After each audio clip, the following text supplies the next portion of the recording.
Hello students, how are you all? I hope you all are good and in putting some extra effort for your board examination, to prepare for your board examination. Well students, today we are going to start the exercise introduction of exercise 1.2 class 10th real number. जो real number chapter है उसका 1.1 हम लोग कर चुके हैं, उसका introduction part भी कर चुके हैं. अगर आपने नहीं देखा है तो मैं उसका लिंक डिस्क्रिप्शन बॉक्स में डालूंगा, आप उसको जरूर देखिए ताकि आपको ये समझ में आए. और आज हम लोग एक्सरसाइज इंट्रोडक्शन ऑफ 1.2 करेंगे, जिसमें हम लोग को पढ़ना है the fundamental theorem of arithmetic. इसको ये भी कहा जाता है कि अंक गणित का आधारभूत प्रमेय भी कहा जाता है. फंडामेंटल थ्योरम ऑफ अर्थमेटिक का मतलब क्या है? जैसे देखिए, इसके पहले भी हम लोग बहुत बार इसको पढ़े हैं, लेकिन बहुत बार ये किया है हम लोगों ने. इसके पहले आप लोग 7th में, 6th में, 8th में से किए होंगे, 9th में, लेकिन उसका नाम नहीं जानते होंगे. जैसे कि अगर मान लीजिए कि हमारे पास 12 है, मैं कहूँ कि इसका आप फैक्टर करिए, ये लिखेंगे आप 2 इंटू 2 इंटू 3. मेरे पास 18 मैं दे दूँ, कहूँगा आप लिखेंगे 2 इंटू 3 इंटू 3, लिख देंगे ऐसे. इसका प्राइम फैक्टराइजेशन कर देंगे. यही फंडामेंटल थ्योरम ऑफ अर्थमेटिक है. तो आपको समझ में नहीं आ रहा होगा कि कैसे यही है. तो इसका स्टेटमेंट थोड़ा समझिए कि ये जो 12 है ये एक कंपोजिट नंबर है. 18 भी एक कंपोजिट मतलब कि भाज्य संख्या, ऐसी संख्या जो जिसका फैक्टर जो है वो 2 से अधिक होता है. एक मतलब एक 1, एक वो सेल्फ, उसके एक्स्ट्रा भी कुछ होता है. तो इसको हम लोगों ने देखिए 2 ये एक प्राइम नंबर है, ये 2 भी एक प्राइम नंबर और ये 3 भी एक प्राइम नंबर है.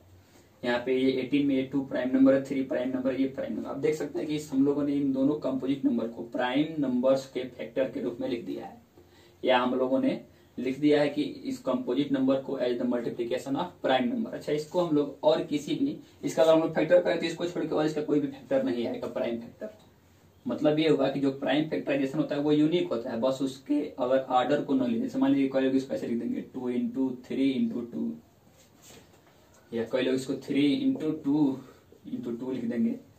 तो अगर इसके ऑर्डर को न माना जाए तो जो प्राइम फैक्टराइजेशन होता है किसी भी कंपोजिट नंबर का, वो यूनिक होता है अपने आप में. और यही fundamental theorem of arithmetic state करता है. ये कहता है कि any composite number can be expressed as product of prime numbers and these factorisations are unique apart from the order in which they are. मतलब फंडामेंटल थ्योरम ऑफ अर्थमेटिक का मतलब हुआ कि कोई भी प्राइम नंबर हम लोग क्या कर सकते हैं, उसे कंपोजिट नंबर के मल्टीपल के रूप में लिख सकते हैं, अगर वहां पर उस कंपोजिट नंबर के ऑर्डर को ध्यान में न रखा जाए. तो यहां से फंडामेंटल थ्योरम का स्टेटमेंट क्या आता है? तो स्टेटमेंट ये रहा इसका कि every composite number can be expressed, that means are factorized as a product of primes and its factorization is unique apart from the order in which the prime factors occurs. मतलब कि कोई भी अगर हमारे पास कंपोजिट नंबर है तो उसको हम लोग क्या कर सकते हैं, उसको हम लोग प्राइम नंबर्स के रूप में फैक्टराइज कर सकते हैं. और ये जो फैक्टराइजेशन होगा ये हर बार यूनिक होगा, बस अगर हम उसके क्रम को ध्यान में न रखें. एग्जाम्पल अगर हम लेते हैं कि 140 हमारे पास है तो हम इसको लिख सकते हैं 2 इंटू 2 इंटू 5 इंटू 7. इसको हम लोग ऐसे लिख सकते हैं 2 इंटू 5 इंटू 2 इंटू 7. कोई लोग इसको ऐसे लिखेंगे 7 इंटू 2 इंटू 2 इंटू 5. कोई लोग इसको ऐसे लिखेंगे 7 इंटू 5 इंटू 2 इंटू 2. तो ये सब तो यूनिक है, कभी भी 2, 5 और 7 को छोड़ के और कोई तो आया नहीं. इसका मतलब क्या हो गया, अगर इसका हम लोग ऑर्डर को न देखें तो हर बार जो फंडामेंटल थ्योरम ऑफ अर्थमेटिक जो होगा वह जो है उसका जो फैक्टराइजेशन होगा किसी भी कंपोजिट नंबर का वो यूनिक होगा. समझ में आ गया? So note it down. Okay guys, तो अब हम लोग बात करते हैं applications of fundamental theorem of arithmetic. तो उसमें सबसे पहला एप्लीकेशन है ये कि इस तरह का कोई क्वेश्चन में मिलेगा, जैसे कहेगा कि check whether 4 to the power n ends with 0 where n is any integer, where n is any integer, मतलब n की वैल्यू कुछ भी हो, क्या ये कभी भी 0 से एंड करेगा? तो अब देखिए इस तरह के क्वेश्चंस को सॉल्व करने के लिए फंडामेंटल थ्योरम ऑफ अर्थमेटिक कैसे काम करता है कि देखिए हमारे पास 4 है, अगर कोई भी नंबर है अगर वो 0 से एंड कर रहा है दैट मीन्स कि उसे 5 से डिवाइड जरूर होना चाहिए. और अगर वो 5 से डिवाइड होगा मतलब कि उसके फैक्टराइजेशन में 5 आएगा. हियर तो हम देखते हैं कि here we can write 4 equals to 2 into 2. हम लोग 4 कह सकते हैं 2 इंटू 2.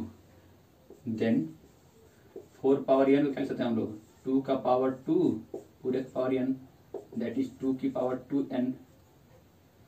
मतलब ये हुआ कि इस 4 के फैक्टराइजेशन में कहीं भी 5 नहीं आ रहा है प्राइम फैक्टराइजेशन में, और जब 5 नहीं आ रहा है इसका मतलब कि हम n की वैल्यू कुछ भी रख दें, कुछ भी, for all value of n, for all value of n 4 to the power n never ends with 0। ये होगा। इस तरह से क्वेश्चन भी करेंगे, और एक और इसका एप्लीकेशन है वो मैं बता रहा हूँ। ओके, तो एक और जो एप्लीकेशन है हमारे पास फंडामेंटल थ्योरम ऑफ अरिथमेटिक का, जिसमें हम लोग क्या करते हैं प्राइम फैक्टराइजेशन मेथड यूज करते हैं, वो ये है कि हम लोग किसी भी नंबर का एलसीएम या एचसीएफ निकाल सकते हैं। जैसे हमारे पास 6, 72 और 120 का निकालना है, तो कैसे निकालेंगे हम लोग इसको लिख सकते हैं सॉल्यूशन में। हमारे पास देखिए, अब लिखेंगे प्राइम फैक्टराइजेशन, लिखेंगे writing prime factors of given number. दिए गए नंबर का अगर हम लोग प्राइम फैक्टर लिखेंगे तो क्या होगा, तो ये हो जाएगा 6 है हमारे पास, तो 6 को 2 into 3, ठीक। 72 है, 2,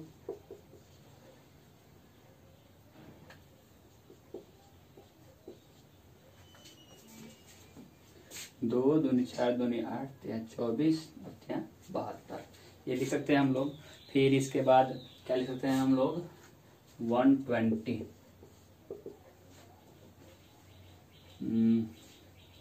इसको लिख सकते हैं हम लोग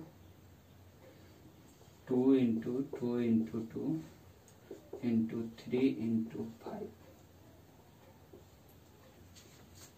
ये लिख सकते हैं। ये प्राइम फैक्टराइजेशन हो गया। अब देखिए यहाँ से जब HCF निकालना होता है, HCF और LCM, इन दोनों में ध्यान देने वाली बात क्या है कि जब HCF निकालना होता है तो इन सब में जो कॉमन होता है, लोवेस्ट कॉमन पावर कॉमन करते हैं सबका, जो जो कॉमन होगा उसका लोवेस्ट कॉमन करेंगे। जैसे इसमें 2 है, इसमें 2 है, इसमें 2 है, तो उन तीनों में 2 है, लेकिन लोवेस्ट पावर कितना है 2 का, तो यहाँ पे 1 2 3 1 2 3, यहाँ पे 1, तो केवल 1 कॉमन होगा, वही एक लिखा जाएगा। फिर इसके बाद इसमें भी 3 है, इसमें भी 3 है, इसमें भी 3 है, 3 और 1, तो देखिए इसके बाद 5 इसमें है, इसमें नहीं है, इसमें नहीं है, तो छोड़ देंगे, तो हमारा जो है वो क्या आ जाएगा 6 आ जाएगा। और जब एलसीएम निकालते हैं, एलसीएम जब निकालते हैं तो जो कॉमन होता है उसका हाईएस्ट पावर लिखते हैं, जो कॉमन है उसका हाईएस्ट पावर दैट इज 2 की पावर 3, फिर 3 कॉमन है उसका हाईएस्ट पावर दैट इज 3 का पावर 2, और उसके बाद से अब जो बचा है इसको छोड़ के उसको भी लिख देते हैं और मल्टीप्लाई कराते हैं। तो इसका जब मल्टीप्लाई कराएंगे तो कितना हो जाएगा 2 दूनी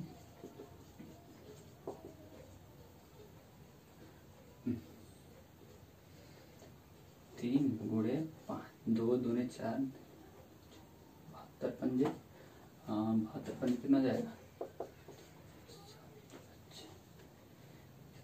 360, ये हमारे पास हो जाएगा इसका आंसर। तो अब हम लोग यहाँ से एक चीज नोट करते हैं कि जो HCF होता है, HCF क्या होता है और LCM क्या होता है, HCF और LCM क्या होता है। तो मैं इसको भी नोट कर रहा हूँ, तब तक आप लोग इसको पॉज करके इसको नोट करिए। तो अभी जैसा हमने क्वेश्चन किया तो उसके अकॉर्डिंग हम लिख सकते हैं कि HCF क्या होता है और LCM क्या, तो उसमें हमने देखा था कि HCF जब निकाल रहे थे तो जो भी कॉमन था उसका सबसे लोवेस्ट पावर लिख रहे थे, तो वही product of smallest power of the each common prime factor in the number, जो नंबर जो भी हमारे पास आएगा उस सबका जब फैक्टराइजेशन करेंगे, जैसे कि मान लीजिए हमारे पास 12 है और 18 है, मैं इसका फैक्टराइजेशन करूंगा इंटू 3 और ये आएगा 2 इंटू 3 इंटू 3। तो जब इसमें जो कॉमन है, कॉमन जैसे कि 2 है 2 है, 3 है 3 है, इनका स्मॉलेस्ट पावर कॉमन करेंगे। इस पर पावर यहाँ पे पावर 2 है, 2 की पावर 2 इंटू 3, इसको हम लोग 2 इंटू 3 का पावर 2। तो देखिए इन दोनों में पावर कॉमन कौन है, ये स्मॉलेस्ट और इसमें 1। इसका मतलब अगर इसका हम लोग HCF निकालना होगा तो हम इसको में क्या करेंगे 2 और 3 लिखेंगे, 2 इंटू 3 6 आएगा, तो 6 इसका HCF हो जाएगा। ऑन द अदर एंड जब इसका हमें LCM लिखना होगा तो जो इसका पावर कॉमन होता है, थोड़ा ध्यान देखिए, जो कॉमन होता है उसका हाईएस्ट देखते हैं। तो कॉमन है तो 2 की पावर 2, और फिर 3 कॉमन है तो 3 की पावर 2। और इनको इतना लिखने के बाद अगर कुछ बचे, जैसे इसमें कुछ बचने तो नहीं करेंगे, अगर जो बचेगा उसको भी लिख के मल्टीप्लाई करेंगे, तब जो आएगा वो उसका क्या हो जाएगा, एलसीएम होगा। उसके बाद से एक और पॉइंट होता है, इसको नोट कर लीजिएगा आप लोग। For any 2 positive integers a and b, HCF of AB, HCF of A and B into LCM of A and B equals to A cross B, ये होता है हमेशा। जैसे अभी मैं दिखा रहा हूँ आप लोगों को, हमारे पास 12 है, 18 है, 2 इंटू 2 इंटू 3, 2 इंटू 3 इंटू 3, इसका एलसीएम कितना होगा, HCF निकाल के देखते हैं। Highest power lowest power common करते हैं, 2 इंटू 3 दैट इज 6, इसका HCF हो रहा है। ओके, फिर एलसीएम कितना हो रहा है इसका, 2 की पावर 2 इंटू 3 की पावर 2, 2 2 4 3 12 3 36 हो रहा है। अब इसका और इसका मल्टीप्लाई कराइए तो 36 इंटू 6 इक्वल्स टू 12 इंटू 18 होगा कि नहीं होगा, देख लेते हैं। ये दोनों तरफ कट जाएगा आराम से, ये तो बन जाएगा, हो जाएगा, ये दोनों इक्वल है, तो इसलिए ये पॉइंट है जो आप लोग नोट कर लेते हैं। So guys, pause the video and note it down. इसके अगले वीडियो में हम लोग इसका एक्सरसाइज करेंगे।